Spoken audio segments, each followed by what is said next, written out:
حضرت داؤد علیہ السلام کی وفات۔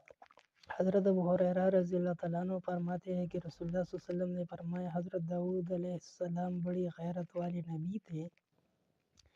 جب گھر سے نکلتے تو گھر کے دروازے بند کر دیے جاتے، پھر واپس آنے تک کوئی شخص ان کے گھر داخل نہ ہو سکتا تھا۔ ایک دن گھر سے نکلے اور معمول کے مطابق گھر کے دروازے بند کر دیے گئے تو تھوڑی ہی دیر بعد ان کی بیوی کی نظر پڑی تو دیکھا کہ کوئی آدمی گھر کے اندر کھڑا ہے۔ بیوی نے گھر کے لوگوں سے پوچھا کہ یہ آدمی گھر کے اندر کیسے آ گیا حالانکہ دروازے تو بند ہے؟ بخدا داؤد علیہ السلام تمہارے خوب بے عزتی کریں گے۔ اتنے میں حضرت داؤد علیہ السلام بھی آ گئے۔ انہوں نے دیکھا کہ ایک آدمی گھر کے اندر کھڑا ہے۔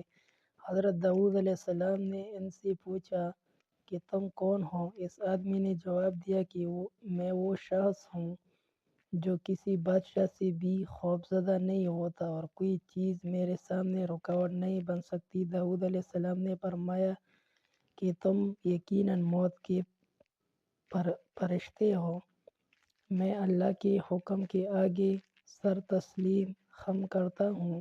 مرحبا۔ پھر جلدی سے اپنی جگہ پر گئے اور وہیں ان کی روح قبض کر لی گئی اور وہ اپنے کام سے فارغ ہو گئے اور آفتاب ان پر طلوع ہوا تو حضرت سلیمان علیہ السلام نے پرندوں کو حکم دیا کہ وہ حضرت داؤد علیہ السلام کے جسم مبارک پر سایہ کرے، چنانچہ پرندوں نے ان پر سایہ کی رکھا یہاں تک کہ ان دونوں پر زمین تاریک ہو گئی۔ تو حضرت سلیمان علیہ السلام نے ان پرندوں سے فرمایا کہ اب تم ایک ایک کر کے اپنے پروں کو بند کر لو، چنانچہ ان پرندوں نے حکم کی تعمیل کی۔